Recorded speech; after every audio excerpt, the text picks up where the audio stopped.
That's right. You love that space dust. I do too, but I just don't talk about it. You don't hear me bragging about it. Shout out to Drunken Lullabies. It's just part of the job. And if you know that space dust is just part of the job, then you are ready for this episode of Discography Discussion. I am Joe. That is Dan. That is Geoff. Hi. How we doing, boys? Space dust is strong with this one. Yes, it is. No space dust for me. So who are we talking about this week, Dan? Sepultura. Sepultura. Yes, sir. Why in the world would we want to talk about Sepultura? Why the hell wouldn't we want to talk about Sepultura? I mean, accomplished band, 14 albums.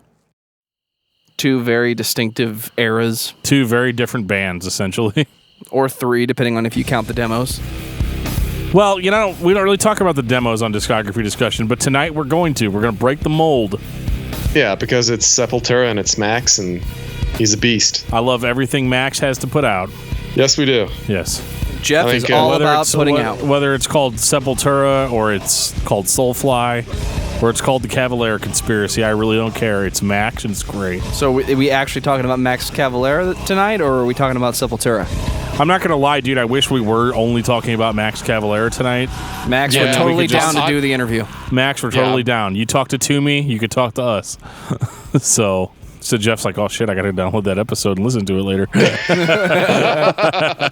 had that look on his face. Either that or he's pooping. I can't. No, that was the, oh shit, I didn't realize that. Like, fuck yeah, Toomey's the man. Being a father, again, I'm always looking for everybody's poop face, you know? Like, when I see an expression on their face, I'm like, is that their poop face? Do boys have a different poop face than girls? Well, like, so my son Arthur has, like, this really cool poop face. And then, like, his eyes just get real wide for a second and, like, shit just gets real serious. Because that's what's happening. You know, his shit is like, literally... He's like, oh, my God. Oh, oh shit. He's, okay. He's concentrating every single bit of energy in his tiny body into this expulsion of waste, you know. Well, since I can't top that segue, I'm going to go ahead and say thank you to everyone for listening to this podcast. Thank you for subscribing. If you are not a subscriber, you can find everything Discography Discussion at discussmetal.com. We are on Google Play. We are on iTunes. We are on Stitcher. We are on TuneIn Radio. So if you have an Amazon Echo product, you can say to it, Alexa, play the latest episode of Discography Discussion, and she will. We're also on Facebook and on Twitter at Discuss Metal. Be sure to like, favorite, and subscribe. It really helps us out, and it lets us know you're listening. And Dan is going to tell you all about the importance of 5-star reviews. 5-star reviews are cool. It helps a little podcast like ours get bigger. It makes us more notable to iTunes people. And if you like our show, give us a 5-star review. If you don't like our show, give us whatever review you think we deserve. If you feel like supporting the show financially, you can go to patreon.com/discussmetal. We have some sweet perks. If you don't want to do that, that's cool too. You know, tell your friends, leave a comment, retweet our stuff. And give us your money. Well, I just said we don't have to give us our money. Or drink high brew coffee. No. High brew coffee. Or give us your beer, give us your coffee, give us your money. That's all. It's all currency to us. We're happy with any of those three. We are, really. Geoff is all about the atmosphere and the free shit. I'm not opposed to free shit, but, you know, I didn't just become a father. I like free shit. Luckily, your son has a great poop face. Very much so. So anyway, speaking of poop face, let's talk about Morbid Visions, the very first Sepultura record. Is that how you truly feel about this particular record, Dan? Not really. I mean, it's not like I'm like jamming Morbid Visions all the time. I think it's certainly important to the history of the band. This is really as heavy and extreme as the original Sepultura got, and I understand kind of why people would refer to them as death metal in their early days, because they, you know, I could kind of see that. I don't really see it. It sounds more like Venom to me, but it's very primitive. The guitars are out of tune. The lyrics are all fucked up about Satan and anti-religion and things, and they don't really make a whole lot of sense in that they were basically just translated into English, like word for word with a dictionary. Yeah, it makes sense. You know, that it sounds like Venom because, I mean, Max pretty much worshipped Venom in his early years. So yeah, for sure. You can tell. I mean, he's just one pissed off teenager. I mean, some shit went down for that kid. I mean, I don't know his history like Dan does, but it's not, the kid didn't have it easy, and neither did, obviously his brother didn't either. I mean, because there's brothers in the band if people didn't know that. Was it one of those domestic situations that I don't know anything about? Well, their dad died. So before their dad was like actually an Italian diplomat. And so they were actually really well off at the beginning of his life. And then his dad died, I guess, when he was like 10 or 11. And literally everything changed. They were devastated financially after that. And him and Igor kept getting kicked out of different schools because they were so pissed off, I guess, about the loss of their father. You know, it just didn't gel well, and you just ended up with two very pissed off dudes that were poor, that had been rich but are not poor. So they really saw the difference, I think, in life.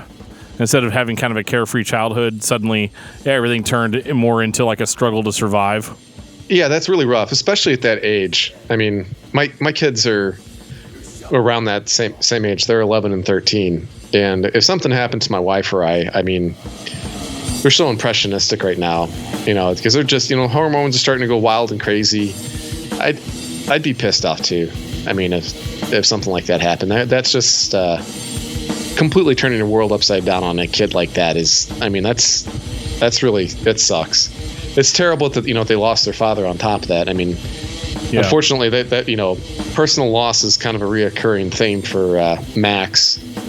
It's certain, for turning points in the band, or at least in his life, and how the band reacts to it. I mean, and we'll get to that when it comes down to it. But yeah, the first album was rough, but you could tell, that they, the passion was there, the anger was there. It's just raw, and I kind of like it. I mean, I know a lot of people aren't, huge fans of it just because of what you hear later on.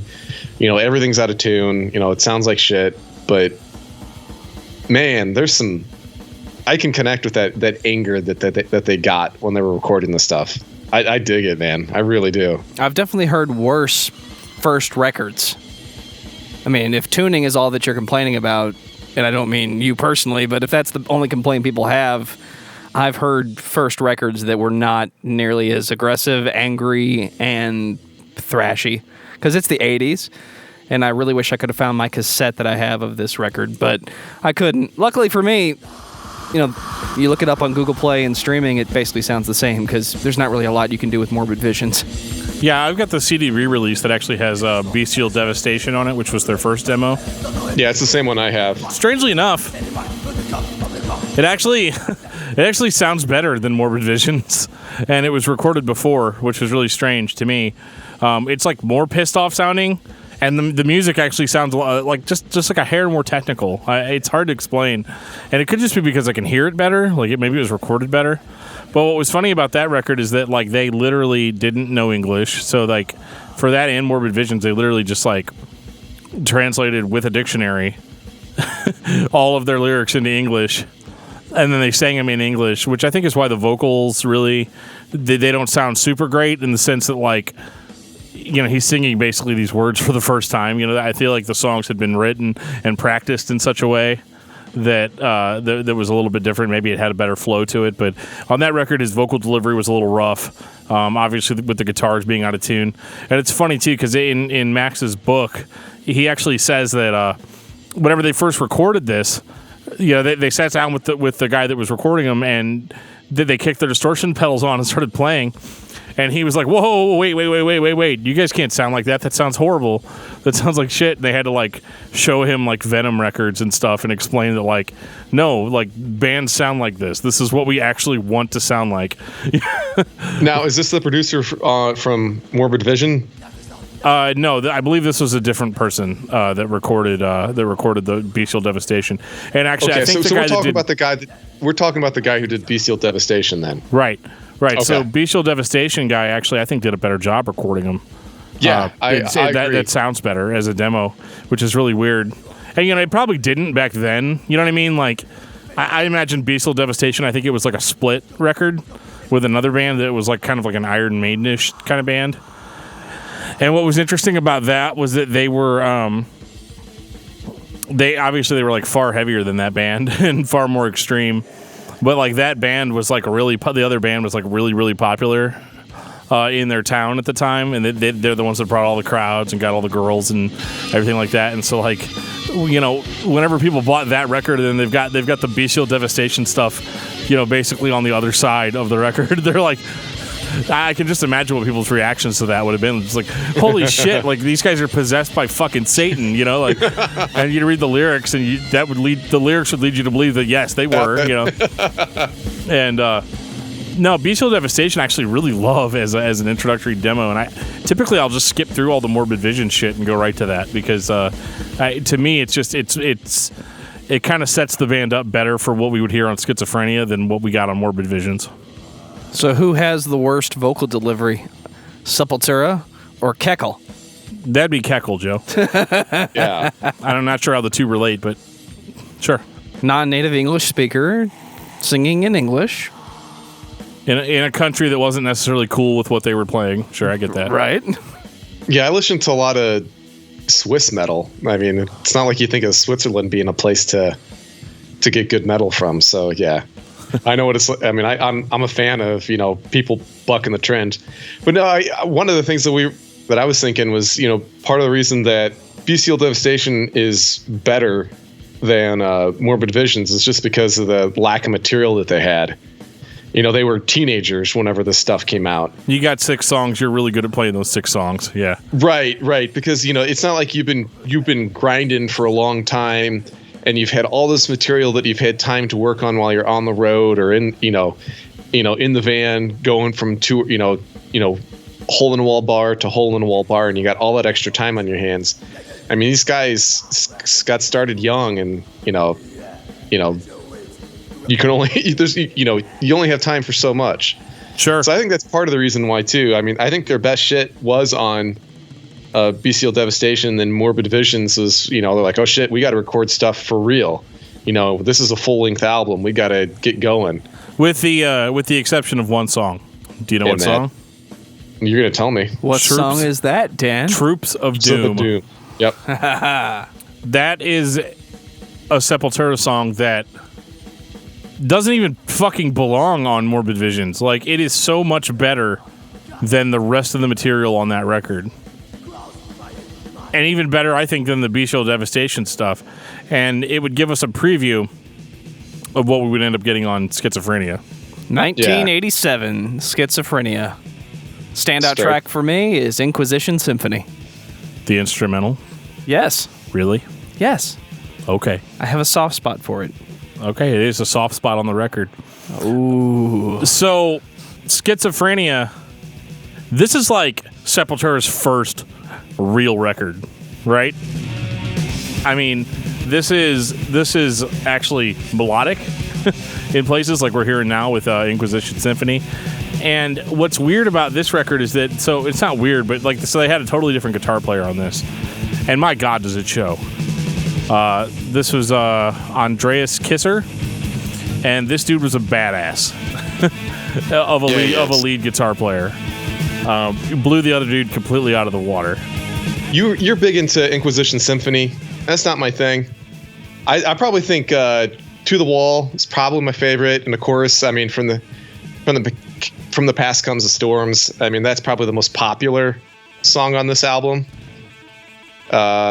I mean, there's some other stuff I like. I like The Abyss. I mean, it's just like a short minute, fun, stupid shit. But I like this whole fucking album, man. It's just like, it's in your face. It's straight ahead. It's such a huge step up. Yeah, it really is. From Morbid Visions. And it's, a little softer. I say that really weirdly, but I mean that it was better produced, and it was definitely more straight ahead thrash metal. I just said The Abyss. I mean, that's all acoustic guitar shit, but I love it. It's one of those things where the band was expanded much more musically. They're much more interesting because Morbid Visions, you can listen to 5 songs off of it and you kind of get the gist. They're not going to impress you or do anything different throughout the rest of that record. Schizophrenia is the complete opposite of that. There's a lot of different shit going on, and it reminds me a lot of Metallica's Ride the Lightning, in the sense that it's more melodic and expands the sound of the band in such a huge way. And it's definitely not hair metal. Yeah, I'm glad that you said that, because I totally get that vibe too, Dan. The whole Metallica thing going on this album, which at this point in Metallica's career, I'm glad that other bands are emulating at this point in time, because this was when Metallica was fucking awesome. You guys like R.I.P. as well? I think Rest in Pain's way up there for me too. Rest in Pain, The Abyss. It's a good one. This is a perfect album for me, honestly. Yeah, you have said isn't this your favorite album from them? It's not quite my favorite, but it's up there for sure. Okay. Spoiler alert, Dan's favorite is Roots. No, it's not. Okay, I No, tried. it isn't. I'm guessing that if it's not this one, I'm guessing it's going to be the next one. If it's not this one, You might be right about that. So this is a great fucking record. It's an hour long. It's thrash metal. It's melodic. It's heavy, and there's a certain energy to Sepultura that I think bands like Slayer and Metallica lack. It's not that those bands aren't energetic, but this is like thrash metal played twice as fast, but without missing a beat. The energy, the raw energy that was on Morbid Visions is still captured here, and that's kind of where I get that Metallica comparison from, because if you compare Morbid Visions to Kill 'Em All, I mean, obviously there's no comparison, but from an attitude perspective, I think Morbid Visions was kind of their Kill 'Em All, in the sense of look at how badass we are capable of being. And then on Schizophrenia, you've got more of okay, we actually want somebody to put this out. So, well, they weren't. They're growing up. I mean, they were, kids when the first few albums come out. So, I mean, that gets it. There's a maturation process. Well, there's only a year between Morbid Visions and Schizophrenia. There's only a year between most of these records. But there's one Andreas Kisser in between. Yeah, there's Andreas Kisser, and then you also, I don't know about you guys, but there was a big difference for me between 17 and 18. I mean, the later you got into your teenage years, the more serious I got, at least. Yeah, I mean, me and Joe played music when we were kids, and definitely got better over time, that's, I don't know if we got this much better over time, but they kicked ass on this one, and it's no surprise that the band became much more popular internationally after this. Now, here's a question that'll be better answered later.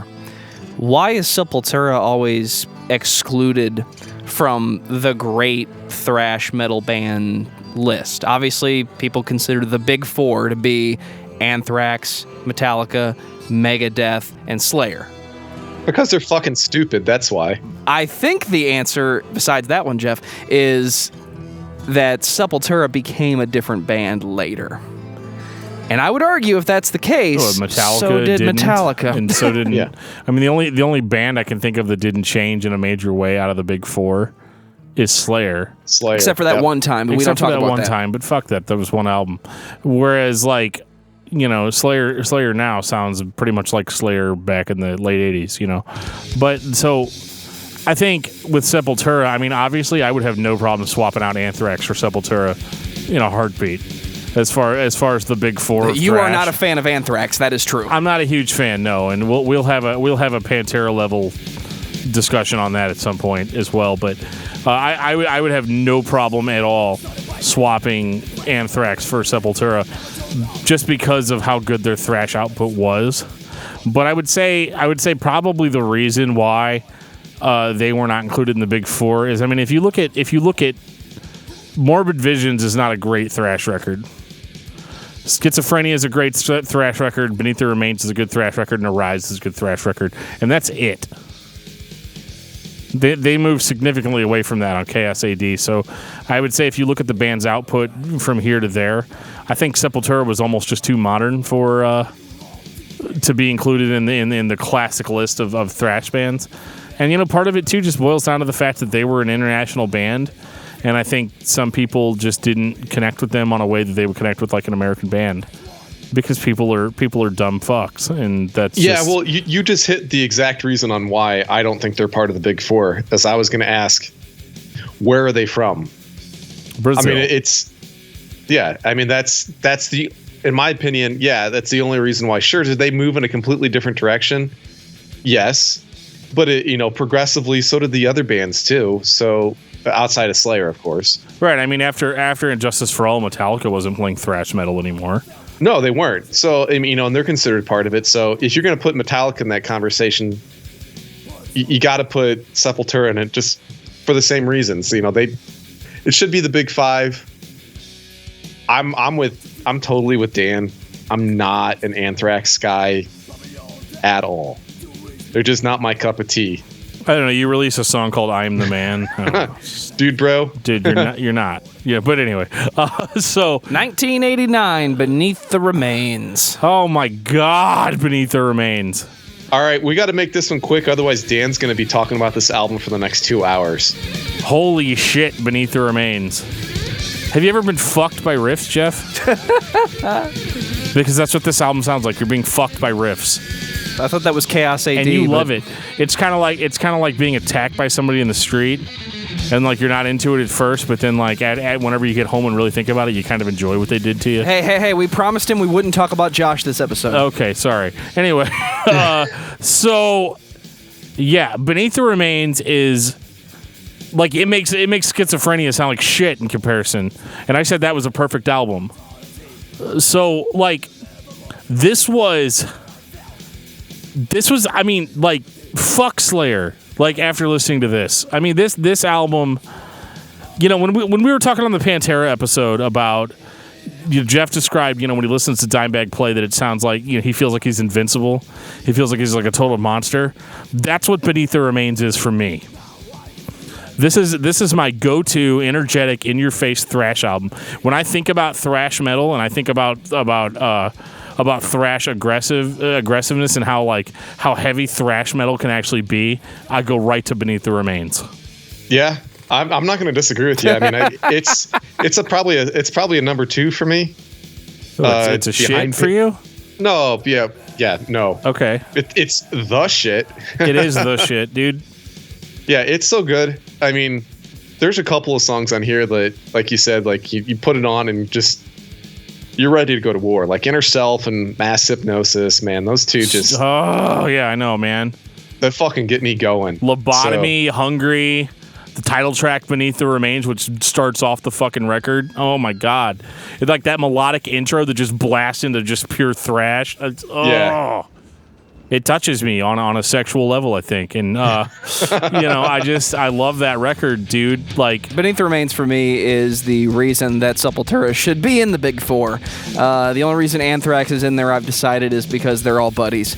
Because, come on, this is just let's play thrash metal. Dude, Max's vocals are so brutal in comparison to those other four bands. 100%. Like Slayer comes close, but they just come close. They're not. Max just sounds so pissed off throughout all of it. Like, I think it's because he probably was. He was super pissed off. I mean, yeah. Well, that's the awesome thing about Max. You fucking believe him. You do. And their lyrics aren't about, like, at this point in the band, their lyrics aren't about stupid shit like Satan and being anti-Catholic or whatever. Or, like, it's not about, like, oh my God, it's the angel of death. Like, it's not anything like that. This shit is about real stuff. Like, there's some anti-religion stuff in there, but, like, it's totally, like, played straight. Like, this is actual legitimate problems we have with religion versus like just our master Satan is coming to rape your butthole. Like this is real stuff. And they're talking about government corruption. They're talking about like like the song Inner Self. Talking about how like all men have the capacity for evil. Like that is like real shit, dude. And like I don't feel like any of the other thrash bands were talking about like real life stuff that actually affects us, like actual coherent things, like tangible issues. And it was done with a level of aggression that was just unmatched by those bands that were talking about shit that maybe they didn't really believe. Right. The other thing too, I mean, you hit on it, he has an issue with this, with government and the state and religion, but not spirituality. And I think that's something that is really important in his lyrical delivery and in his performance itself. You can tell he believes, what he's saying. And I love it. The fact that I don't know, it's just kind of hard to explain, but I think that's part of what makes him so believable. And when you're listening to him, you can feel, it's almost like you can feel spirit that was recorded onto this vinyl, and when you're playing it back, you're like, you feel like you're hearing a piece of him instead of just his voice. You hear his soul. Oh yeah, and that's what makes Max, I think it actually is what makes him stand apart as a lead vocalist from the other four bands that we discussed tonight. He is Sepultura, in my opinion. He always will be. Absolutely. And I know he's only there, for only a few more albums after this. But God, Max is just but look at those albums. I know. Max is the king, man. Max is a god. I love everything he puts out. In my opinion, the dude can't do any wrong. He's unbelievable. Yeah, I'm fanboying out. Yes, I am. I fucking love dude, Max. Max is great because it's like Sepultura for me was kind of how everybody else felt about Pantera. Around those times, it was literally like, maybe not in '89, but I wasn't listening to Sepultura in '89, but I was. But like Beneath the Remains, it's weird too because the first Sepultura record I ever heard was Chaos AD, and I mean obviously that was fantastic anyway, but I was really surprised to find this really amazing thrash band behind it, and that was what was really the most enjoyable for me, because I listened to a lot of this shit in reverse order. I think I went to Arise after I went to Chaos AD, and then I got Beneath the Remains, and then Schizophrenia, and then I go all the way back to Morbid Visions. I'm like, what the fuck happened? It was getting better and better to a point, and so it's weird with Beneath the Remains, because I feel like where it's at, if they had quit, if the band had quit after Roots, I feel like that's Beneath the Remains is the perfect height of the band. It's like their Injustice for All, Well, didn't he want the band to end after Roots? Well, we'll get into that a little bit. I read Max's autobiography before doing this, and so I got a lot of information from the man himself about that. Well, I'm going to ask the Speaker of the House for an additional 45 seconds for the man standing behind me and say, Dan, standout tracks on Beneath the Remains. Holy shit, the whole album. Inner Self, Mass Hypnosis, Beneath the Remains. Those are my personal favorites. Hungry's good, Lobotomy's good, Slave to Pain. Have I missed any? Let's see, Sarcastic Existence. This record literally just thrashes you to death, dude. And I'm not saying that as a fanboy, but I totally am. It's so good, and it has to be heard to be believed. Honestly. This is that album for all you guitar players out there who want to play fast. This is the one nobody tells you to listen to. Everybody will tell you. Go listen to Puppets. Go listen to Rain and Blood. Go listen to insert Anthrax album. Fuck those records. Because I will never tell you to listen to Anthrax, but go listen to Beneath the Remains and play that. You'll learn how to play fast. I promise you. And also listen to Arise. 1991, Arise. Gentlemen, I'm going to kick this over to Geoff. Oh my gosh. I dig this one too, man. First song that I heard off of this was Dead Embryonic Cells. And holy shit, it completely set the tone for me. It just kicks your ass. Dude, this is such a crazy album, man. Yeah. Is this your type of atmosphere, Geoff? Not exactly. I'm, outside of Sepultura, I'm not a huge thrash guy. These early Sepultura albums, and it's mainly because most of the thrash that's out there, they're just playing fast to and loud to be fast and loud. I knew we should have called Josh. We promised him we weren't going to talk about Josh on this episode. Oh, are you guys trying? Is this like Talk about a huge thrash guy? Yeah, I'm like a PTSD here over here, man. It's all good. I mean, dude. I know his trunk was comfortable, but not that comfortable. Hey, Geoff, do you remember this? Shut up, Lars. Shut up, Lars. Shut up, Lars. So, like, dude, Arise was like Dan has taken over the introduction. Dude, Arise yeah. was everything about KSAD that was good, and just pushed further, man. Like, how many bands do you listen to that are just assholes? And like, they'll put out an amazing record like Beneath the Remains, and then the next one they're like, well, we got really into fusion jazz on this one. Spinal Tap. And you know, we're gonna go in that direction now. And all the shit that we did before that was immature, and we this and that and this and that. Sepultura was like, dude, you like thrash metal? Yes, I do. Because we got it, and we're gonna give it to you again. This is Beneath the Remains Part 2. This deal sounds too good. What's the catch? Don't get me wrong. This gets us ready for Chaos AD, I think. This gives us enough at the beginning for us to still be on board as thrash fans. Okay? So everything's there. The Kisser is on point. Max is beyond the point. Igor is fucking on fire. Their bass player apparently never played bass correctly on any of the albums, so like Kisser and Cavalier both played the bass on all the records up until KSAD, according to Max's books. However, that bass player is still in the band, so what are you going to do? Anyway. No, he just left the band. Did he just quit? Oh, wow. shit. Quit. So there's Kisser's not the only original. Well, he's not even the original member. He's not even the. Yeah. But I mean, close enough, you know. Yeah. But so. I get the feeling you're anxious to talk about KSAD. I'm getting the, you know, I'm getting that blood pumping tribal, you know, feeling in my dick. So there's that's the thing about Arise, is that it is a good bridge, but Arise was kind of like, I guess if like Beneath the Remains and Schizophrenia were too foreign for you, like you couldn't get past the kind of weird lyrics, you know, where there was a little bit of a language barrier. Arise was kind of like almost their successful American debut. I mean, Beneath the Remains was a huge record, and that can't be denied. But Arise was kind of like, it's kind of like if you want to look at it in video game terms, you know, Beneath the Remains was Doom, and Arise is Doom 2. Wow. It's a lot of the same type of shit. Discuss Metal Dan 2017. Right. So it's a lot of the same. A lot of the same kind of shit, but it's done. You know, there's tweaks made to the formula that would get us ready for what was to come. And what was to come?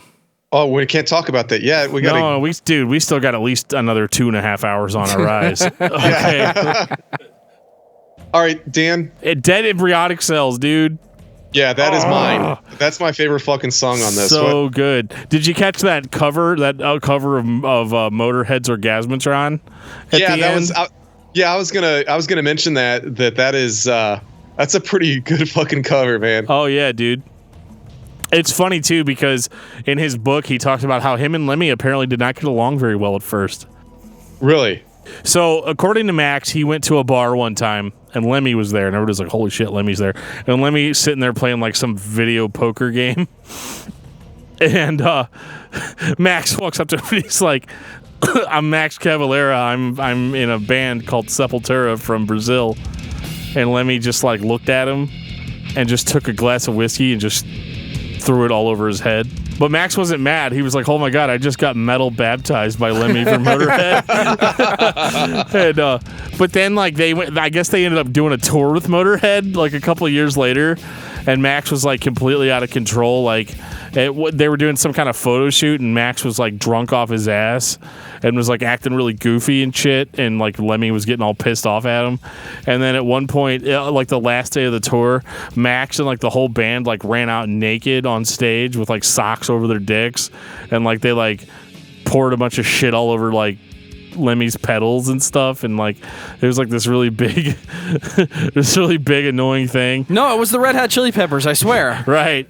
So So Lemmy was pretty pissed off at him, and I think it was only years later that they really reconciled. Yeah, pissing people off and reconciliation seems to be a theme for Max. But that was Max, dude. That was just the way Max was at that time, and maybe still is, from what I hear. And you just can't. The dude was just completely out of control and was just like so excited to be there, and that really shows, like the energy of Max. I think is what really carries these old Sepultura records. Oh, there's no question about it. I mean, Igor is great, and Kisser having the technical chops to rein in, Max's outlandishness. Yeah, makes it just makes everything work. They work so well. I mean, and unfortunately, that's probably also part of the reason why they ended up going their opposite directions, because I mean they're so different, but that's what makes them sound so great together. But yeah. Hey, Joe, did you have anything that you really dug on this one? I mean, I know that Dan and I, we keep on talking about Dude, dead embryonic it's balls cells. to the wall thrash. I just find it funny that there are bands from the 90s, like Korn in particular, that claim Sepultura as a major influence. Yeah. But the aspects of Sepultura's sound that you could say contributed to Korn didn't appear until much later, as late as 1993. So for a band that was around prior to that, it's interesting that they would consider this extreme thrash, as we say, the uncrowned champions of thrash metal, Sepultura, would be a major influence to what would eventually become considered nu metal in the 90s. Well, okay, so a lot of that was KSAD, I think. And I know Joe keeps trying to steer the conversation towards fucking KSAD. But I've got it queued up. I'm ready to hit the fucking button. Oh my god, dude! Arise is just, Arise is so good, and like, it's hard for me to say that like I like Beneath the Remains more than I like Arise, because I mean they're both. I'll straight up say it. They're both so good, and they are just they complement one another very well. I will say that Arise maybe isn't as extreme or as energetic as Beneath the Remains, but I'm talking like a 5% difference here. Whereas I think with Beneath the Remains, like that was their big breakthrough. I think Schizophrenia got them noticed, right? And then Beneath the Remains was their international success. Like Beneath the Remains was like, holy shit, there's this band called Sepultura and they're amazing. Arise was kind of we're going to compete now on the international stage. We're going to go toe to toe with these bands that we love, and we're going to prove that we have the chops to, in a lot of cases, be actually better than those bands. I think they are. They absolutely are. They were, and they are, or at least they are until 1996. Right. All right, Dan, I think it's time that we need to talk about KSAD.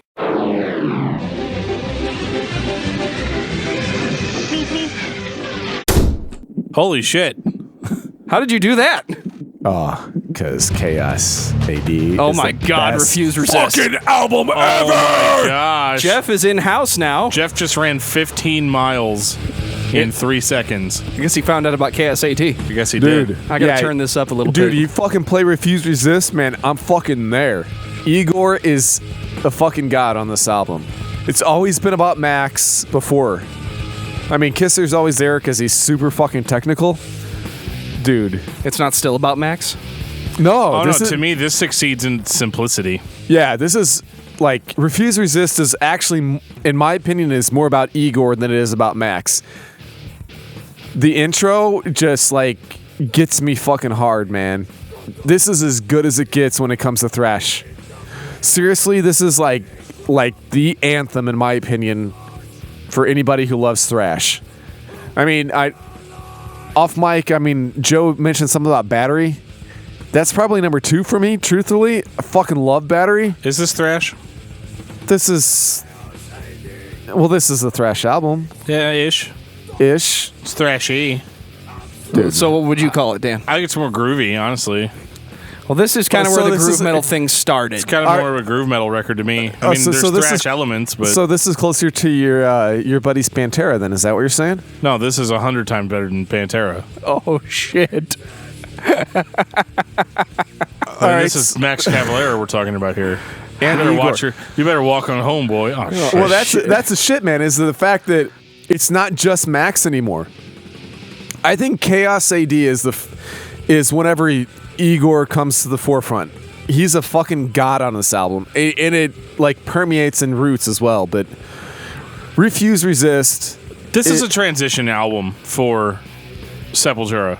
Yeah, because this is nothing like what they had done before. This is this is actually slightly. I mean, it's slowed down a bit from what we had before to really focus on heaviness. Because, like, I mean, if you just go back to Arise, I mean, Arise is still a fast, technical thrash metal record, and this was something totally different. And like Geoff said, Igor really just kind of comes out of the gate on this one, dude. It's and just fucking beats unbelievable. us into submission. I mean, it's just, and we love it. I can't. Like you talking about, he beats us into submission. I'm a fucking masochist for Igor on this, man. He's he's amazing on this album.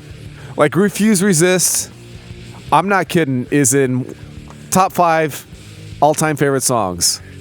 Dude, this is like... It would definitely be in the top 10 of any heavy metal fan's catalog, regardless, because it's one of those songs. His intro, extra shit, man, just... Bum, bum, bum, bum, bum, bum. And Geoff is lost in the rhythm. Fuck yeah, I am, man. God damn, like, Igor's a god on this fucking song, dude, you forgot man. Territory's about to start. I like Territory. Territory's good, but, like... God, Refuse Resist, seriously, like... That's like one of the few songs I can, like, I think everybody that knows, like, I'm a beginning to end album listener. Refuse Resist is one of the few songs I will put on repeat and listen to over and over and over again. Geoff, what are you doing over there? I'm listening to Refuse Resist on shuffle. It just plays Refuse Resist over and over. Geoff, that's repeat. Do you listen to any other songs on the album? Yeah, but like, God, just checking. Refuse Resist is like the altar I worship at, man. It's like War Pigs. You have to listen to it twice and then move on. I don't know, man. Territory's pretty damn good. Hell yeah, it is. So, and this is where I'm getting my whole groove metal thing from, especially on Territory. You have slow, sludgier riffs, kind of a groove to them. One thing I really love about Max on this record, especially, is his more of a hardcore vocal. This is he's screaming a bit harder than he did before, which I think really transitioned really well from kind of the old metal sound. Because I mean, he always rasped, he always screamed, he always had kind of a gruff edge to his voice. Like he was, and I think that's part of the reason why a lot of people called Sepultura a death metal band for a while, which was mostly because of Max's vocals. But this is almost on a totally different level as far as him, like, really just being very emotional with his delivery, and it not just being, giving off that technical thrash vibe like he did before. I mean, this is straight hardcore for them. Yeah, I'd actually have to say that I think his vocals are more controlled on this album. I mean, I think they're harder and they're edgier, but I think they're actually more controlled as well. Like, maybe more that's thought went into them. Yeah, well, maybe part of it is, I mean, they were so young and he was a teenager on some of the other stuff. That might be part of it too. I mean, the enthusiasm that goes into it, you just, like, blow your wad, so to speak. And on this, I feel like he's, like, really controlled in... I don't know. I mean, I just feel like he's more of an instrument on this instead of just a mouthpiece and just, like, going over the edge. Like, I know not everybody's a big Killswitch Engage fan, but the original vocalist on the first album, like, he would, like, just fucking go for broke all the fucking time and, like, blow his vocals out. Dude, I dig me some Killswitch. I just need everybody to realize that for the majority of their career, live, they were not very good. Well, That's all I'm asking. Well, I guess that's what I'm getting at is, like, like, it took a while for him to get his vocals reined in. I feel on this album, like, Max does a fantastic job of reining them in and well, as Dan said earlier, he's finding his groove. There is, and he's right, there is a bit of a groove element to this album. There's no question about it. They slow it down. It's not quite as much thrash, which I'm okay with. I'm not, like, the biggest thrash fan anyway. I mean, I know Dan is, but this is just like... It's all right, Geoff. It's okay to have bad opinions. It's okay. I mean, like me and Hughes Legend, right? this is just really straightforward for Sepultura. The solos are great. I think this is just really that they took all the shit that people like about thrash metal, the melody, the dissonance, and they kind of mixed it with this groove metal sound. And I think it was just really a good recipe for a perfect album. I mean, they make some great fucking brownies, man. I was reading Max's autobiography, and one of the earlier producers who had contacted Max early on whenever they recorded Beneath the Remains, he said, of course they were very happy when they signed Sepultura. He goes, but nobody back then could foresee a Chaos AD. Like, those are his exact words. Like, you couldn't really imagine that thrash metal band, who was essentially, they were the Brazilian Slayer, like they were fantastic, but they were like a lot of other thrash metal bands at the time. And so with something like KSAD, this is almost in a lot of ways the first super original Sepultura album where they were actually going to hammer out what that band sounded like, versus just being another thrash metal band who happened to be from Brazil. This is the first album where you're like, okay, this is the definitive Sepultura sound. This is where I start to hear the slow, groovy, dissonant, all words that you've already used that became the norm starting in 1993 in metal with bands such as Korn.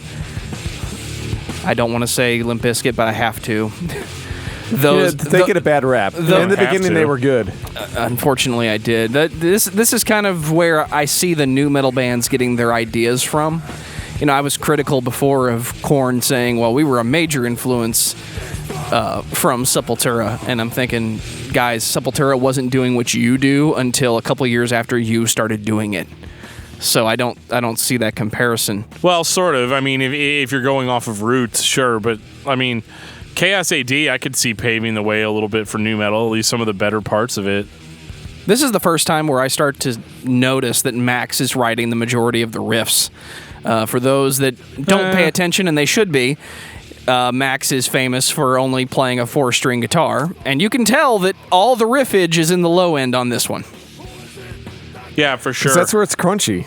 I dig it. I'm not saying it's bad. I'm just saying it's where we start to really notice, and this is really kind of where the stigma that followed Sepultura around of it being Max Cavalera's, brainchild. Where I'm like Geoff. I'm like, come on, guys, Igor's in there too. Well, as we're gonna find out later, though, that it really was the magic ingredient, because Igor was on several albums after Max left that weren't that good. He was Sepultura 13 years after or something like that? He was with Sepultura for a long time after Max left, but we're not there yet. We're still in the golden age. Yeah, this is still like heaven. The marriage is still fan-fucking-tastic. I mean, there's not a lot to say about Chaos AD with it being such a seminal record. It's not like you stole my word. It's not like I'm gonna say, I'm going to say something that you're going to be like, wow, I never really thought about KSAD like that. I mean, it's fucking perfect. It's fucking great. And it's one of those records that it's never going to go anywhere. I think it's going to always be considered one of the greatest heavy metal records ever made. Wholeheartedly agree on that. So is it time, Dan? I think it is. Oh, yeah, dude, this is my shit. Yeah, this is your shit? Really? I love Roots, dude. I do too, but I wish that we weren't on YouTube because I could take some time just to listen to Roots, Bloody Roots. Yeah, this is when a bit of funk finds its way in, a bit of a new metal sound. And that's not a bad thing. I think that fits the whole... It's bouncy. Yeah, because it kind of fits the tribal feel that Sepultura brings to the metal scene. So it works well. I don't know enough about this scene at that time to not ask this question. That's because you're a baby, Joe. I know. I'm an old try. I just had my 20-year reunion today. I can tell you're drunk. Yeah, we get it, Geoff. You're old. Thanks, man. I appreciate it. Did Sepultura pull from the times, or did the times pull from Sepultura? Oh, no, and they were just 5 years ahead of They time? pulled from the times. Okay. It's still badass as hell. Oh, it's really good. It's fucking amazing. But the other thing I think it's a bit of both, because I think if you ask a lot of the important nu metal bands of the 90s, they'll tell you that like Sepultura is like super influential to what they did, like Korn. Right, but they're talking about KSAD, not Roots. Yes, Roots came out in 1996, man. So Roots is just furthering what they did on KSAD. They're just like going off into the tribal, like groovy kind of aspect and leaving the thrash behind. See, I'm not necessarily agreeing on that, because Really? Here's what I hear. This is very like, and I love this record, so I'm not saying this negatively, but what I am saying is that this record sounds exactly like what it is. It sounds like the band that made KSAD started listening to shit like Korn and Deftones and said, dude, we got to get onto that. That's what this is. But you have to understand, it's still the same band, so their creativity, their level of professionalism is so much higher musically than the bands that I just mentioned. So why does Korn say this is done so well? So why does Korn consistently, especially Jonathan, like constantly say that Sepultura is like a massive influence? He's talking about KSAD. So the very first time I ever heard Korn's self-titled album, everybody told me that it was groove metal. We didn't call it nu metal back then. Right, because that didn't exist. No, but this shit did. So KSAD, like that record was a slower, groovier metal album. So yeah, I could see a band like Korn being like, shit, let's tune it down, let's get the 7 strings out, and we're gonna do that. Only we're gonna make it emotional and shit. So why can't Sepultura go from KSAD to Roots? Like, why can't they make that transition? I mean, because they've already hinted at it on KSAD. Well, they did make that transition, but there's definitely influence. But you're saying that they're influencing the people that they've influenced. I don't necessarily follow that. The world's a complex place, Geoff. It can actually. Oh, I know. I mean, they're going to and from. It can actually totally be true. So what? Yeah, they influence the nu metal bands, and then the nu metal bands influence them, because I get it's not like Korn's first record sounded like KSAD. But when I hear this, I think, okay, this is the Sepultura creativity. Because I mean, they're still a powerhouse. So you're saying even on Roots, I hold them at a much higher standard than I would hold a band like Korn or Deftones. So you're saying or even Soulfly.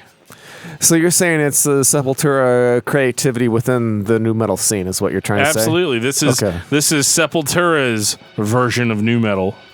And I love it. I think it's better than nu metal. Here's my question. If Sepultura can evolve and adapt and still be heavy, and Korn can, at this time, also evolve and adapt, because this is kind of the same time where Follow the Leader came out a couple of years later. Why did Slayer fail so hard with Diablos and Musica? Because Slayer's not Sepultura. Because Slayer is not a band to just... Well, Slayer didn't transition out of thrash metal like Sepultura did.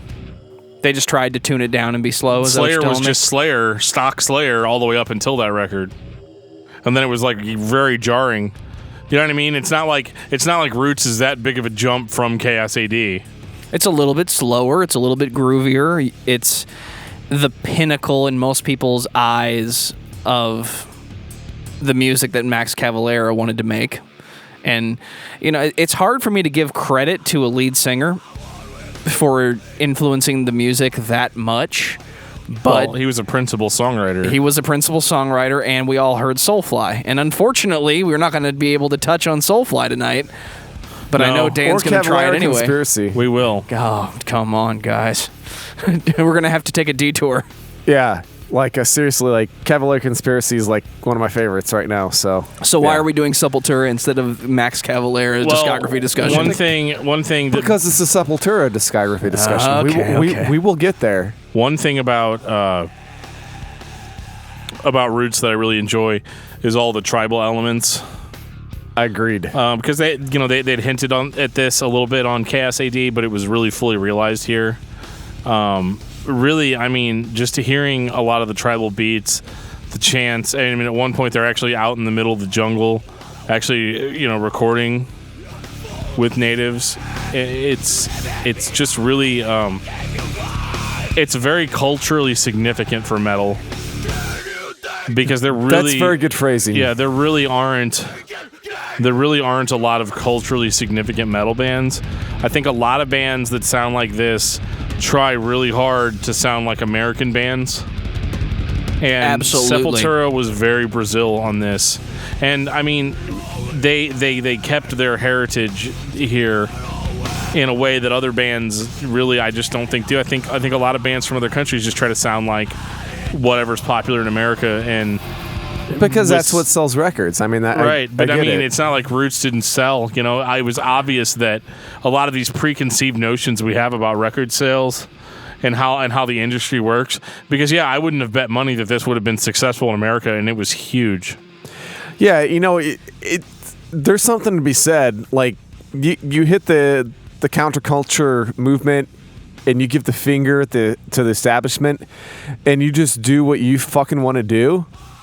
I mean, sometimes that works, and that's exactly what Sepultura is, especially on. I mean, Roots is really what put them on the map in the U.S. I guess. I mean, there's always been the premonition. Beneath the Remains. I know, but we're different than the regular discerning public. I mean, we don't. That was a huge record. It was huge. It launched the band internationally. It did. But I guarantee you, if you go look at record sales and you compare it against Roots, it's not even close. Probably not, no. And I guess that's what I'm trying to get at. They're like, hey, you know what? This was their Black Album, is what I think Geoff's trying to say. Yeah, what they said is, you know what? We love our music. We love our culture. And if you don't like it, go fuck yourselves. And they made Roots. I mean, and they got that feeling from Chaos AD because there's a hint of what is coming on Chaos AD. You know what's going to happen. And like Dan said, I'm like, the whole tribal beats, the culturally perspective of this album is just, that's what sells it. I mean, it's not your regular quote unquote American band, and it's because they're not American, they're Brazilian. I mean, they got a different perspective on what metal is, and it sells because it's something new, it's something unique, and it's something that the community wants to take in. I mean, it's something new, and new music doesn't always work that way, but it absolutely worked on this album, and I'm glad it did because this is a great album. I mean, we've already made it established that Chaos AD is my favorite, but Roots, I'm glad that it exists because it brings Sepultura to the masses. Well, Dan, I know this is your fucking jam, so go ahead and tell me about all the standout tracks. All of them, even though I'm not Dan? Oh, man. Well, we'll get back to you. I mean, obviously, Roots Bloody Roots is just the shit. I mean, to me, that song is almost as good as Refuse Resist. It was definitely written with the same idea in mind. It was definitely the archetype song that they followed. Because, I mean, really, Roots Bloody Roots, I mean, it hits you in the face with all of the aggression that you had on KSAD. And I think that was also to reassure the fans that, hey, we're still going to kick your ass. And that was good. Man, I really love Cutthroat. Cutthroat's just an amazing song. Some of them I have a lot of trouble actually... some of them I have a little trouble pronouncing, like Ratamahatta or Ratamahatta. Yeah, that's one of my favorite songs on the record. It is for me too, man. And I love Breed Apart. I love Dictator Shit at the end is awesome. And I actually even like King and Jam, which is a hidden track. I like Istari. Istari is really good, man. That was actually recorded. Yeah. There's no mistake. I mean, it's difficult to find a bad track on this album. How many rhythmic metal bands can you think of? Meshuggah, Soulfly. Sepultura. Wait. Same guy. Living Sacrifice. Right. There's a lot. I'm just saying it's not something that everybody does. And at the Well, time, they were the only ones doing it that I can think of. What was this, 96? My wife told me that this sounds like a metal band is playing in the jungle, and that is pretty much what it sounds like. I mean, straight up. Dude, superficial, but it's totally true. I think your wife just gave them the best compliment they could ever get. That's exactly what they were going for, I think, and they nailed it. And if everybody thinks that, because I know your wife is not necessarily the discerning metal fan, so yeah, if they can get across to her, that means they did their job. It's actually kind of funny about my wife because she talks to people, regular, especially when she was in college, and just being with me at the time. It was so funny when she'd meet guys, and not me, like she wasn't like meeting guys, but like she would talk to guys, and they would be like, "Oh, well, I listen to real metal band like Papa Roach and stuff." And my wife, she's like this little tiny thing, and she's just like, "Well, that's not like really metal though, is it?" It's so funny. Because my husband, he listens to Sepultura. Yeah, my husband listens to a shit ton of Sepultura. And death. Yeah. And a lot of death, yeah. Oh, yeah, what about Pantera? Fuck Not Pantera. as much, yeah. Oh, wait, no. I don't mean that. I just mean fuck Stay on Phil. track. Stay on track. Okay, Fuck so Phil. Roots is really great, man. And, it's such a good record that it's literally one of those, like, I don't even have a lot to say about it because it's, what do you want? I mean, it's pioneering. And honestly, I'm very partial to Beneath the Remains and Arise and even Schizophrenia, but if you only had to get 2 Sepultura records, get Chaos AD and Roots, man. That's going to give you your best bang for your buck. Yeah, I mean, even the like scatting that like Korn is like famous for, I think came from this. I don't know, dude. John Davis was doing it before this. Yeah, he was doing it on Twist and stuff. Absolutely. I don't know. Maybe it's just because I like this song. I know. Sorry, man. This is a great fucking song. They're all great. This is not a record that I skip songs on. No, this is a cover to cover album. Which is funny because after this album, I pretty much skip entire records. Oh, dude. Like, all right. So what happened? What happened? Kisser is a dick. That's what happened. And the rest of the band followed, minus Max. I know the whole story, but No. I want to hear. Since Dan knows this story, I'm not going to get too deep into it. You should. Not a big secret, but basically, Max Cavalera fell in love with the band manager. They got married, and she actually she'd had a son, and not Max's son, but a son that she'd had, I guess, with someone else. And him and Max became really good friends. And they were like best friends. They formed like a lifelong bond, And unfortunately, this person... So you're saying he became a really good stepfather? Yes. This person ended up tragically passing away. Officially, he passed away because of a car accident.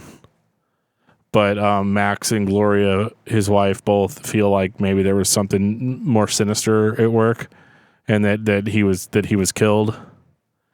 There's never really been any evidence to back that up. But if you ask Max today, he would tell you that he was killed. And actually, the very first Soulfly album is dedicated to his stepson. And it even says like that those who have killed him will be brought to justice. So it was a big deal. And literally like right after this happened, he ended up basically the band sat him down and said, "Hey, we don't want Gloria to be our manager anymore. We want to get a new manager." And this was like literally like days after Max, basically days after his stepson's funeral. And it basically went about as well as you'd think it would go. Which is shitty. No, fuck you guys. Fuck all of this. This is not an appropriate time to be bringing all this up. And they're like, well, we want to go on this tour too. We want to go on this tour. So I think he did like one last tour with them. And then that was it. He's just like, fuck you guys, I'm out. But the weird part is that his brother Igor stayed in the band. And that's it. I mean, that's the Dan Notes version of what happened. I mean, and it's really sad. I don't even know what to say about it. I mean, it's just literally like pulled the plug on Sepultura for me. Well, you're not the only one. But they did continue. And they've continued to this day, as far as I can remember, with a consistent lineup. Well, there's no original members left. I mean, I guess Kisser's considered somewhat of a original member, and he's the last one in it, and that's because it's essentially Kisser's band now. But yeah, And what we got in 1998 as a result of all of this was Against. Which is the lack of heart. Yeah, so on this record, you've got a new vocalist. Who's good. Oh, he's fantastic. I just don't give a shit. Because there's no heart and soul behind it. He screams. He sounds very Sepultura-ish. Sounds Max-ish. Yeah, Dan and we've had several discussions on later Sepultura, and it's just like you said, we're missing the heart and soul, which is Max. I mean, Max is what made the machine work. He's the one that pumped the oil or blood through the veins. I mean, he really was Sepultura, in our opinions. I mean, maybe other people feel differently, but Against it's technically good. It sounds like a good metal band, but there's no heart. It's all technical and no heart, and it replicates itself album after album after album. There's something missing, and it's the heart. Well, Against is a 15-song, 47-minute snore fest. It has energetic songs, and it's a good metal record. But that's not good enough for Sepultura at this point in their career. I don't know if you guys can really grasp what I'm saying here, because it's well, if it's good, right? But it's not good compared to Roots. It's not good compared to Chaos AD. And maybe that's not fair, but it's how I feel. And again, I might even be more willing to forgive it if it was Max singing and playing guitar. But it's not. And so what you have is a record that actually harkens back a little bit more to Chaos AD. But it's full of these weird punk hardcore songs. And they just sound very just contrived. They just kind of shat out these ideas to fill up 15 tracks. I can't even come up with a metaphor to explain what I was thinking the first time I listened to Against. But I think this is what it was like to listen to Killing Is My Business by Megadeth the first time somebody had heard Kill 'Em All and realized that Dave used to be in that band. Yeah, it's one of those. It's a good comparison. The previous group, the previous band, the previous records, yes, the style kind of wavered, but the whole point, the purpose of listening to Sepultura was to hear about how they feel about their government and the world and the way people are treated and the way they act. Very personal Max Cavalera outlook. And now it feels like they're trying really hard to not just, all right, guys, so we got a new singer, we're going on, we need to all be happy about this. We all need to be proud of our band again. So let's change the feel. Let's not be so dark. Everybody thinks we're so dark after the last two records. It's almost like let's do a happy record. A Sepultura version of a happy record. And it doesn't hit the same way. It's heavy. I like it. Well, we're listening to Choke right now, and it's got the tribal shit behind it, but it just seems so contrived at this point. It doesn't feel natural like it did on Roots. And it really stands out against the bordering tracks. Yeah, the atmosphere isn't there to support it. You're now entering Dan's atmosphere. Yeah. So you got Igor and nothing to contrast it against. Everybody here is technically proficient. Yeah. They're not playing bad notes or, screwing up, like they're screw-ups on the recording or anything, but it's boring. I could never just sit down and listen to this without falling asleep. It doesn't inspire you like Max does. That's really what it is. No, it doesn't make me want to get in a fist fight with somebody. No, it makes you want to, get in a circle pit and just dance around in a circle going, yay, look at me. And maybe that's okay. No, I don't feel that at all. It doesn't even make me want to do that. It makes me want to go like, yeah, hey, the drummer's good. I can feel what he's throwing down. The vocalist is all right, and the guitarist is technically proficient. Bassist is there, but actually, I think their bassist is the me. only original remaining member of the band. No, he just left. Oh, never mind. Kisser is as This close. just in. Yeah, Kisser is as close as you get to original member now. So, all right, guys, that's Against. Yay! I mean, I wish this was over, but It's not. So we got Nation. Nation is another 15-song album that's 51 minutes, and it's just fucking boring. Yeah, I'm over here yawning, and there's a reason for that. I mean, This one's Well, you worse did than, run all the way here. This Yeah. one's worse than Against, in my opinion. it is. It's not even as heavy as Against was, and it's just like slow. Like the songs somehow managed to not stand out even more than they did on Against. That's difficult to do, but it happened. But goddamn it, Kisser and Company, you guys pulled it off. I mean, I'm getting to the point, like, I feel like these albums now are Kisser's brainchild. And he suffers from Yngwie Malmsteen syndrome. See, I disagree. I think he's still trying to sound simple, especially on these two records. He's trying to. These are boring, dude. And Dude, they're boring because there's no heart. That's what I'm trying to get at. His solos are cool, but That's what I'm getting at with the whole Malmsteen thing. Like, but Malmsteen would be more entertaining than this. yeah, because he's great to watch on YouTube because he's like technically proficient, and that's exactly what Kisser is. Kisser is way proficient. There's no heart in It's a great word, proficient, isn't it? Yeah. There's no heart in anything that Kisser does, in my opinion. Like, but that's what made him so great whenever Max was in the band, is like they played off each other. You had those contrasts. As soon as that Max is gone, there's no more contrast. Well, and Derrick Green sounds really good and passionate on this one. Yeah, well, I guess we almost shouldn't feel forget like about Derrick. Yeah, I almost feel like he really stepped it up on this record, but it just can't save it. I still don't give a shit. Yeah, I guess that shouldn't be lost. Like, it's not fair to Derrick because he's a fucking badass fucking vocalist. Yeah, but it's like, this is Sepultura, the great Brazilian metal band, and here's Derrick Green from Ohio.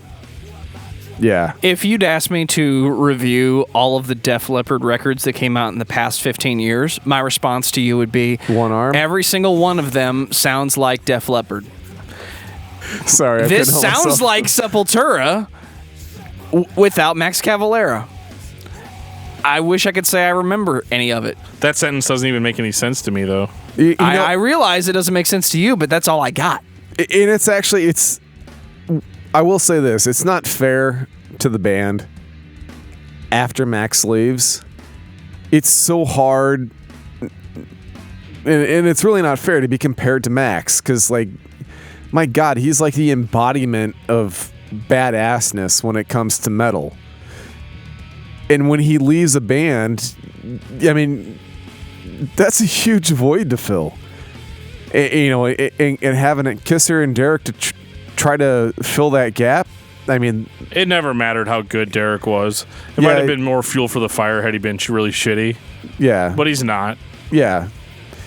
I feel bad for him almost to a certain extent because,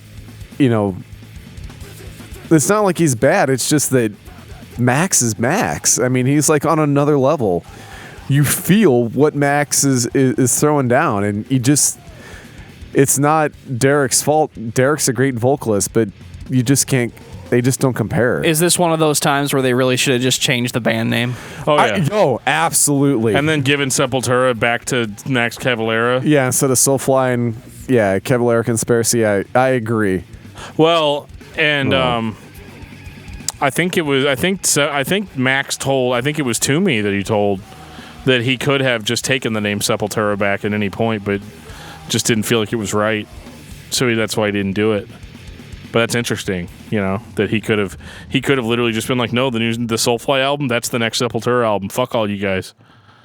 But even then, I would kind of wonder, like, would we kind of have the same thing? Because I think part of the reason why Soulfly was so successful is, obviously number one, because they had Max. Yeah. Which is, the best person to have in your corner when you're starting a band. Yeah, the only time... But they... But like with Soulfly, I don't think anybody went in with the expectation that it was going to be Sepultura. And that's the battle that Sepultura is fighting, and they're still fighting. Yeah, I think the only time that the name would have been brought back is whenever it became Cavalier Conspiracy, whenever Igor came back. Because in my opinion, Sepultura is Igor and Max. Well, and I think in 2017... Yeah, obviously, you couldn't really do it because, Sepultura now has lots of albums out that didn't have Max on it. There's more Sepultura without Max than there was with. Oh, by a lot. And that's so there are people who like the new Sepultura. That's and just there's nothing not us. wrong with it, but yeah, it's just that they really kind of just so I'm gonna just say it though that these first two records they did without Max were pretty bad. Like, they were boring. They had a lot of good elements, but I don't really feel like the songwriting was there. And the albums just bore me to death. It wasn't until Roarback in 2003 that I feel like the band started to actually sound decent again.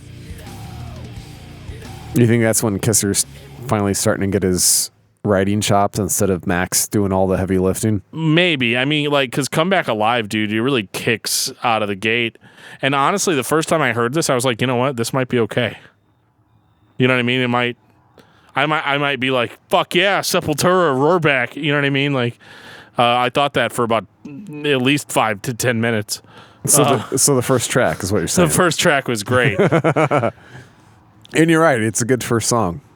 And then it's just like, okay, I'm done. Yeah. Well, I mean, it builds up. It's cool, But yeah, it just, it's cool. It's a little new metal, but... That's what we've gotten since Roots, so I can't really bitch about that. Right. I just thought that this was a lot more interesting than what they had before. They kind of went back to thrash a little bit, which I found very enjoyable. I think Derrick sounds good. This is where he really started to sound like Derrick Green. Yeah, he wasn't. Yeah, there was no more like, hey, let's try to sound like Max. Exactly. Yeah. I'm not really a fan and never really have been of the way he enunciates because he has one of those I'm literally barking at this microphone voices. Well, there's certain types of vocalists like Max. Whenever Max is screaming, that's just his voice.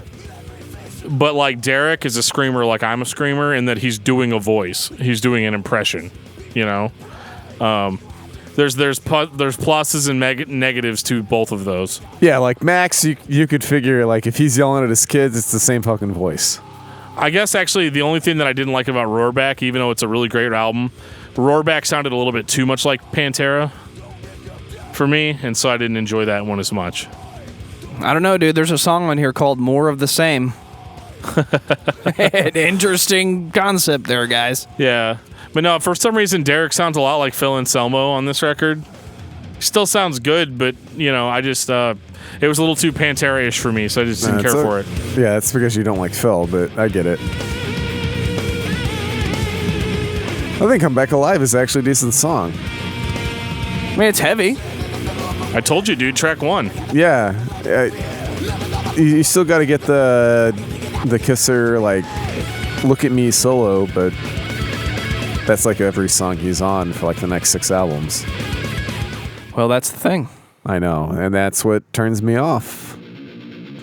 That's why I don't like Malmsteen. I don't like Shining Force, even though he's... I love Shining Force for Sega Genesis, right? No, that dude, one, you yeah. love Shining Force 2. That's a good one. Shining Force 1 cheats. No, Shining Force 2 cheats. We'll get into that a little later. Yeah. So I'm going to go ahead and say it. Yeah, It's Roarback. It's meh. It's good. It's just not. I just don't care. So is this next one Dante 21 or Dante XX1? Probably Dante 21. All right. If I'm up on my Roman numerals. Well, I'm not. This one's pretty good too, though. Like, and this one I like because it was shorter. It was only 40 minutes. Yeah. And so I was like, yeah, I can get in and out. Still 15 songs, though. Yeah, they're weird about having a shit ton of songs. Like, just really fill that disc up. But I felt like the band was kind of starting to find their footing again. You know, like, because Roarback is literally what it was. They literally were like, no, we're back to being creative, to being awesome. I don't remember if it was Roarback or Dante where they tried to say that it was going to be better than Roots. Which that is was like, Dante that's XX1. Yeah, that's 21. Yeah, that was bad. Don't say that to fans ever. Let us make our own decision. Don't tell us it's going to be better. Don't even tell me it's going to be as good as. Like, I mean, just leave it alone. Just be like, hey, we got this new record out. You guys should totally buy it.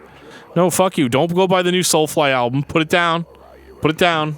Buy both. How about the new that? Sepultura album. Well, a lot of people did, but not as many people as you would think would be comfortable because, like, holy shit, like, Soulfly outsold Sepultura. It was like 5-1. It wasn't even close. Yeah, especially the early stuff. I mean, like, with Soulfly's self-titled album came out, it blew the pants off of Against. It was ugly. I actually kind of dig this album, to be truthful with you. What, Dante? Yeah, Dante. It's good. Yeah, Dante's pretty good. I don't really have a lot of complaints. They did start getting a little artsy-fartsy in here, which I think they needed to. Well, I was gonna say, like, that's more my cup of tea. Yeah. So I'm down with that. Again, it's kind of like, all right, guys, this is the new Sepultura. You guys need to just get on board because we're going to kind of go in this direction now. Because this is not the first. This is the first of several concept albums. Oh, you just used my favorite word. Yeah. You're Concept. now entering Jeffrey's atmosphere. Dude, I love that shit. I really do. I don't know, dude. I call bullshit on any band that puts out a song that's a blatant ripoff of a previous song.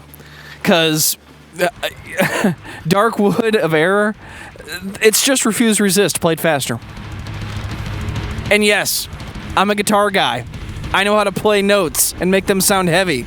It's the same damn song. This is all about... This is not artsy. This is lazy. This is Igor being a badass. Yeah, this for the guitar side, yeah, it's lazy. This is a vehicle for Igor. And Derrick sounds fucking good on this song too. I just don't think that the speed matches the sound. Because I understand that, like, the smartest thing they could have done, which is what they did do, was to return to that thrash metal bass. I just don't think it sounds good here. This is mediocre Slayer. I don't hate it. Like I said, I actually kind of dig it because, well, I like thrash metal, so there you go. And this didn't sound like Pantera. So, I mean, it was kind of nice hearing this, you know. But I don't know. This record... Oh, really? Like, you can't go wrong on this, man. Drum solo is fucking awesome on this song. Right, dude, but... Yeah, Igor's a good drummer. We know that. We know Yeah. Ego's a good drummer. Dude, I don't have anything to say about this one anymore. It's good-ish, but it's not great. And that's the problem. You had 4, like, fantastic seminal albums come out, and everything that you do from then is compared to that. And you're not ever living up to that. That's the problem that Sepultura has going forward. Oh, but they named their next album after my buddy Alex. Aww. 2009. Alex. Shout out, Alexander. We love you, man. We really do. We're Like always a thinking lot. about you. We love you. Always thinking about you. I can't believe we have 4 records left. That's it. Shut your filthy mouth. Oh, Alex. Good old Alex. Talk about an album that's up its own ass. Ladies and gentlemen, rant incoming. 18 songs, 3, 2, 54 minutes. 1. Oh, no. It's not like that. It's not bad at all. As a matter Yeah, of fact, it's not an I In actually Flames enjoy rant. it. I actually enjoy it quite a bit. It's just... This is where my whole I don't care. Like I could listen to this, or I could listen to KSAD Again. And again, I have to fight this battle every time I listen to one of the post-Max Sepultura albums. It's like I could do that, or I could just put on something that I know that I'm going to enjoy from beginning to end. Yeah, it's the same challenge that we've talked about in previous podcasts with, like, say, In Flames. It's not that, there's people out there in the world that dig the new stuff, but everybody loves horrorcore. Not everybody loves whatever the fuck they're putting out now. And it's the same I thought thing. They broke up after Horacle. Pretty much. Oh, okay. Anyway. Yeah, so, Alex is another concept album by Sepultura. I really like the cover artwork, and that's about it. I like the record. It's good. It's got good solos. It's got fast drumming. It's got all the shit that Sepultura is supposed to have, and I just don't care. Yeah, that's the problem. Like we said earlier, it's not that it's bad. It's good. But you keep on referring back to what was great when Sepultura was great, and this just doesn't hold up. This is a good band. This isn't like the legendary metal band Sepultura. This is about the time you start wondering what might have been. Like, what would have happened if the band hadn't been dicks? Did you listen to the first Soulfly album? That's what would have happened. You mean Heaven? Yeah. Because it's fucking awesome. Heaven if you like new metal, but yeah, it's... Hey, new metal is new again. I'm not knocking it. It's definitely coming back. Yeah, it really is. But yeah, Soulfly is badass, but that's another episode. We're talking about Sepultura tonight, and I know we got 4 records left. Yeah. Does anybody have anything interesting to say about Alex? Because I don't. I don't. I'd rather talk about my buddy Alex. Yeah, I was gonna say, you're still good on this shit? Yeah, I'm good. We're really sorry, listeners, if you're a big fan of the later Sepultura albums, because we are not. It's really there's no hidden agenda. And again, here. it's not even like an In Flames situation or a Metallica thing where like the later albums are so bad that we can still just shit on them and have a good time. We can't even do that here because these records aren't bad. I'll give them all the credit I can give them, but to be honest, I haven't listened to them much. I've listened to them only to acknowledge that they exist. I've picked a couple of them. I picked a couple of them up over the years. It's like, oh, cool, new Sepultura album. And then I put it in and I was like, oh, shit. That's why I don't listen to them anymore. It's more of the same. We hit this peak and then we went down a step and we've just been hanging out there this whole time. Yeah, that's exactly it. They're good. I'll give them credit. They're still making records. They're still touring. Yeah, instead of arenas, now they're doing like the hole in the walls. While Soulfly and Cavalier Conspiracy still goes to these massive metal festivals. Where they play Roots in its entirety. Yeah. I just want to see that show where Soulfly and Sepultura play together and both bands have to play Roots Bloody Roots. Because that happens. No, it doesn't. No, it doesn't. I wish it did. Kisser wouldn't let that happen. I don't think they would ever be on the same bill. Well, that's true, too. That's because... And we said the same thing about Metallica and Megadeth, though, so... Yeah. I think that's because Max would knock Kisser the fuck out. I'm going to take a step back and say, why the fuck isn't Sepultura one of the big 4? I think it's because Max Cavalera is not in the band. Yeah. Yeah. Yeah, it's exactly it. I think it was Sharon Osbourne that said that if they hadn't broke like they did, they would have been the next Metallica. Oh, yeah. They would have been easily on the same level, if not more popular. I'll go out on a limb and say if Sharon said it, it's true, because she knows. She knows her shit, She man. really does. Like, people give her grief because she's on The View and all that other stuff, but back in the day, this was back in 96, so... Yeah, I'm like... Probably a little bit more credible back then. Yeah. She had some chops, man. She was in when it came to management. She knew her stuff. Are we already on Kairos or Kairos? Kairos. We are. Do we need to stay there long?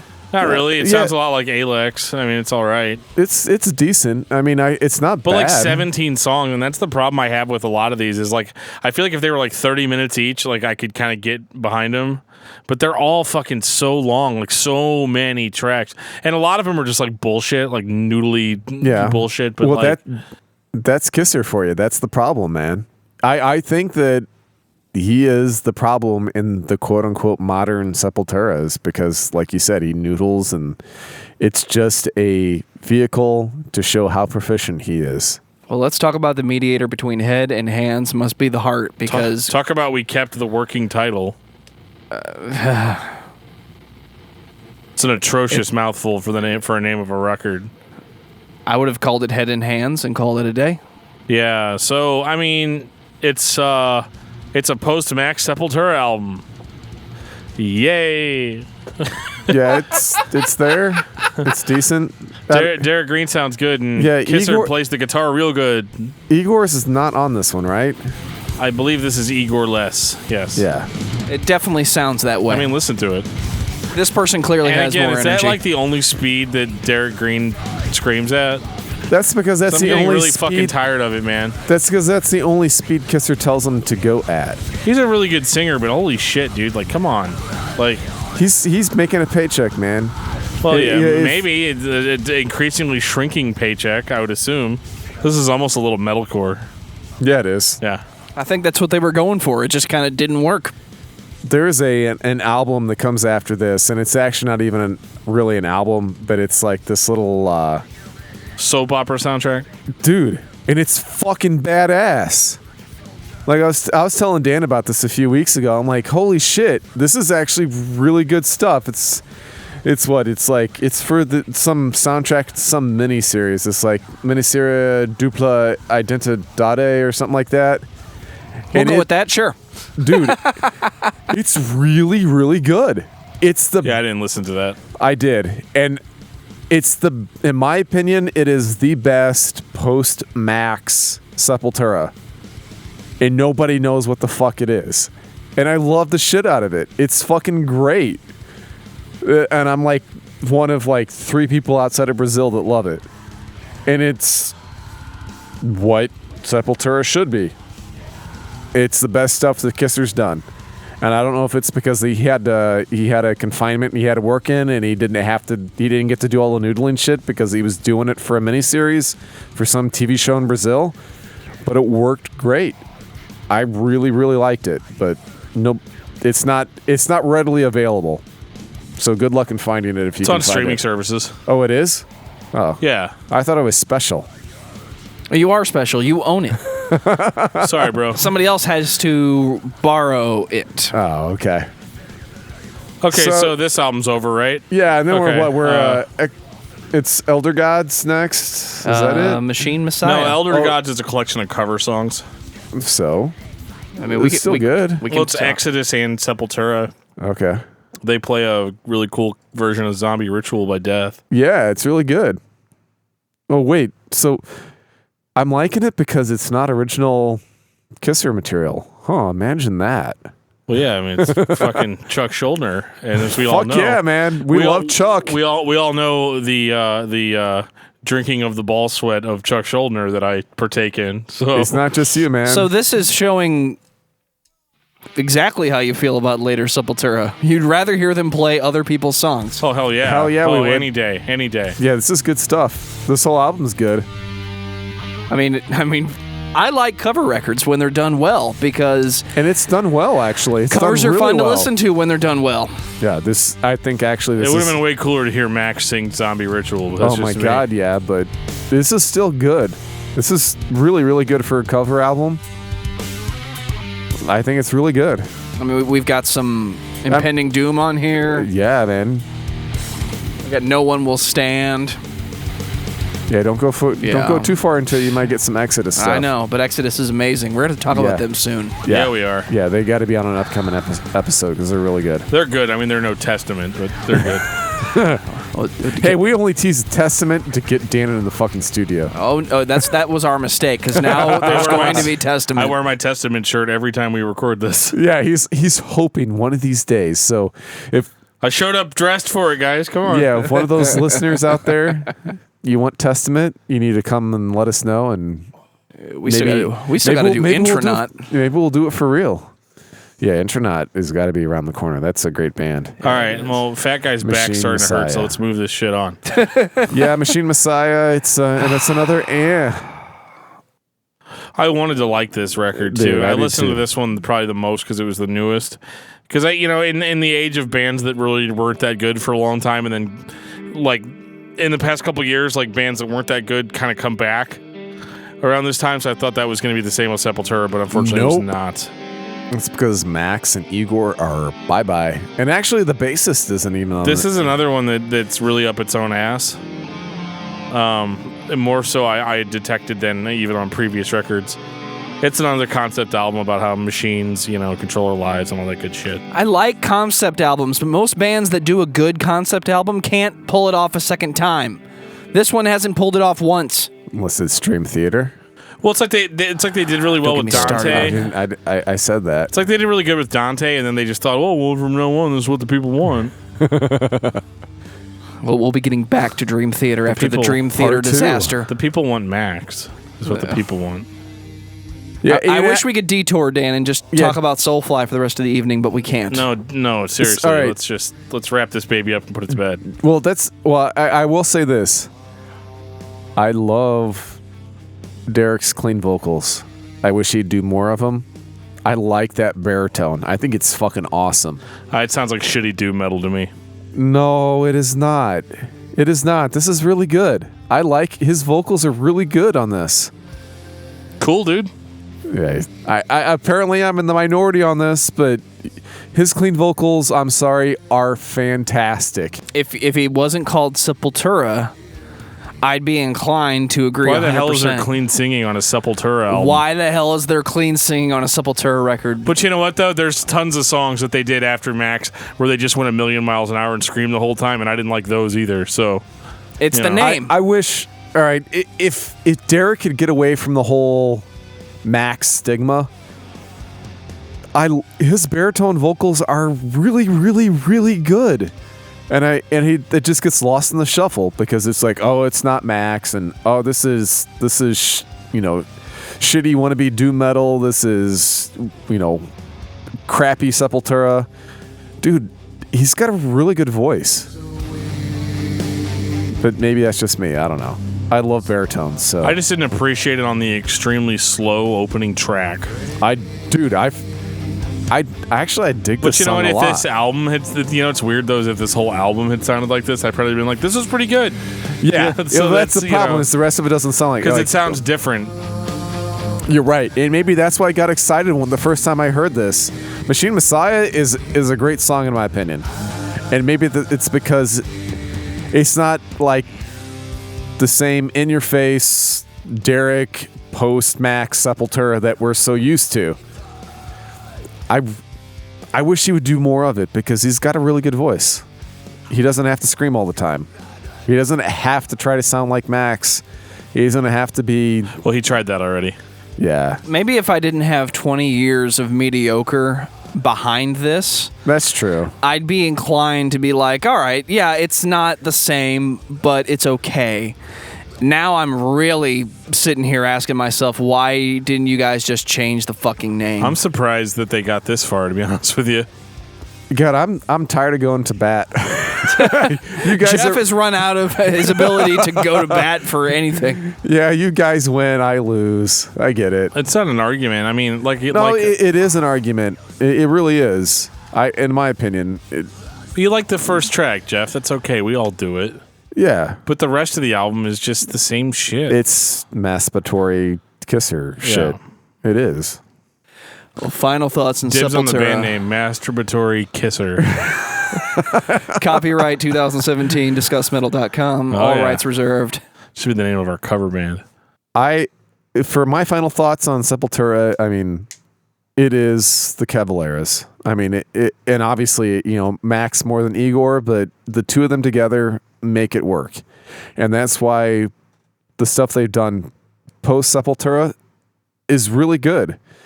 But I really wish that, and I've kind of hinted at this a bit, I like Derrick's vocals a lot. I wish that Derrick had more of a influence on how things went instead of Kisser. I think Kisser is the primary writer for arrangements and for the lyrics. If Derrick had more of an influence on that, I think things would be different. I really, really like his clean baritone vocals. I think he's severely underrated in that. But if you give me the option, I'm always going to go back to like Chaos AD. I'm going to always go back to Arise. I'm always going to go back to Roots, and that's because it's Max. And it makes you feel it. He gets you going. I mean, God, that guy's a genius. You feel everything that he says and everything that he sings, and we all wish that we were Max. That's how I feel. Dan?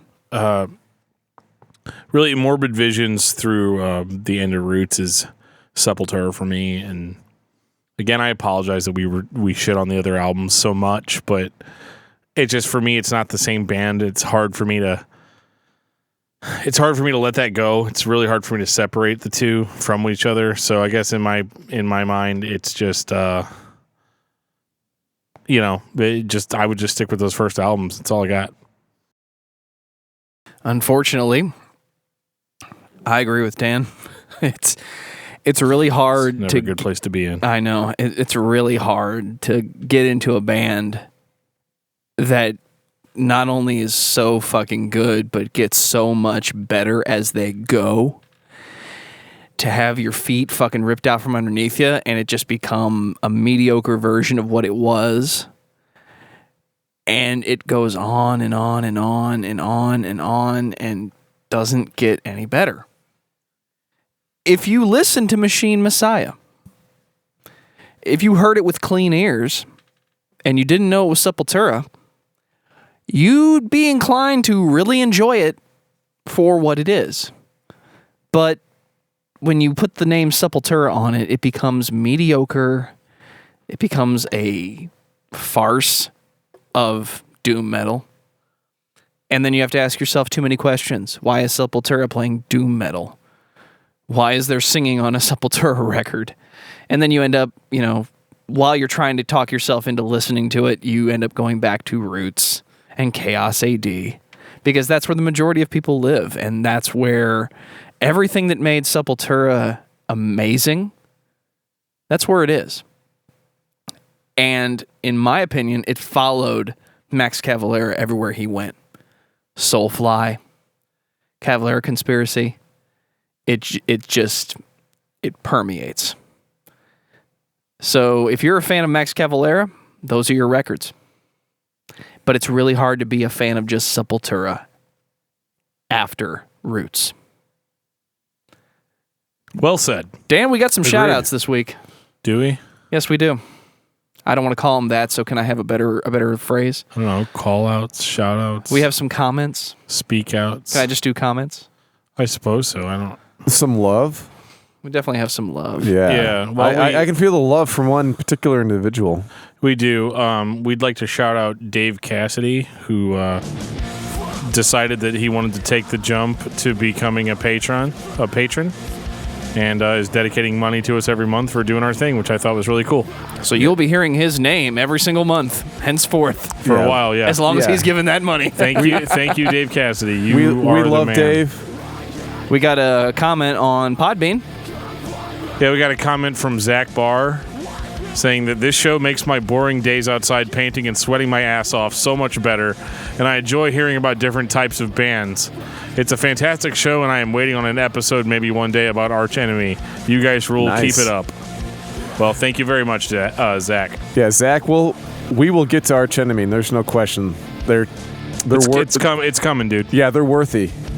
All right, so Dan, what have you been listening to this week? Well, besides Sepultura, Yes. He's been listening to Soulfly. I've been listening to Cavalera I Conspiracy. have been listening to a lot of Soulfly. So let's go with that. Yeah, self-titled Soulfly. Not gonna lie. That's good. Joe, what about you, man? My brain is fried. Oh, so he's got to go to his... After he's the gotta go to fucking his, day I've had, I've got to look. He's got to go to his recent activity and look at his Checking history. recent history. Dude, Introduction to Mayhem by Primer 55. Oh, I thought he was going to go to Thriller by Michael Jackson. I have been Watch listening to these some Thriller. fuckers jump as I get loose. You damn right. Oh yeah, dude. Introduction to Mayhem, Primer 55. We need to talk about Primer at some point. Yeah, we do. All right, Geoff, what have you been listening to? Actually, I've been listening to the new single by Architects, Doomsday. Nice. I've been digging that quite a bit. You messed up, Geoff. I've heard of that band. Fuck. Better dig deeper, you Spotify whore. I can't do that. I've been listening to so much new wave, actually, besides metal. Oh, God. You got to go completely the other direction. Oh, dude, I've been listening to so much fucking new wave. It's not even funny, man. All right, how about this? The Church. You guys remember that? Under the Milky Way?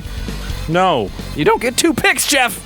They still exist. And I'm listening to their new shit, and then it's good. Good night. All right, I'm out. And on that note, this has been episode 32 of Discography Discussion. Thank you for listening. You can like us on Facebook and follow us on Twitter at discussmetal. Subscribe to our podcast everywhere you listen to podcasts, including Google Play, iTunes, and Stitcher. Visit discussmetal.com for all things discography discussion, and please send questions and comments to danandjoeshow@gmail.com. If you are not a patron, you can become one at patreon.com/discussmetal. We have some sweet perks. You have no money.